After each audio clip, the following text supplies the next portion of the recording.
My name is Merphilus James, President of Disabled Peoples International North America and the Caribbean, as well as President of the National Council of and for Persons with Disabilities in Saint Lucia. I have been President of this national organization in my island for the past 8 years and a President of the regional chapter of Disabled Peoples International for 4 years. So disability advocacy is mainly what both of these organizations do. We lobby our governments, our policymakers to institute policies and programs on behalf of the advancement of people with disabilities. Truly a remarkable experience for which I am so grateful. I am very grateful to Free the Slaves for this invitation, and it was truly an eye-opener. Very enlightening. And even before arriving at this forum, I had my homework to do in order to prepare a presentation on access to the courts for people with disabilities. So even before arriving there physically, I developed a greater appreciation for modern slavery, human trafficking, forced labor, but particularly for its impact on people with disabilities.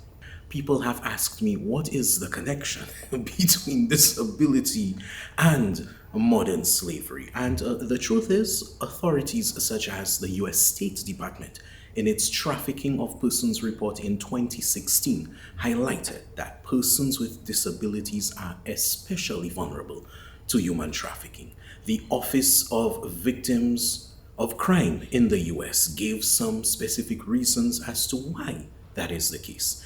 In many cases, people with disabilities are dependent on their caregivers, on others for support, to even act as their communication bridges. People, unscrupulous people who may take advantage of that situation. In developed countries, people with disabilities are targeted by traffickers for access to their benefits, their public benefits.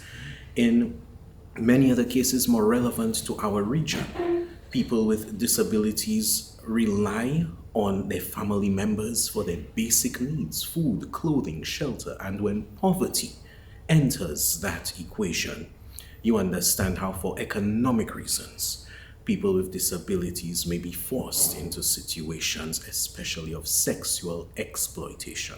It is also sad, the Office of Victims of Crime goes further by highlighting that people with intellectual impairments especially may not even be aware that they're being taken advantage of, that they are in a situation of modern slavery. So it is extremely crucial to our organizations to be aware of these.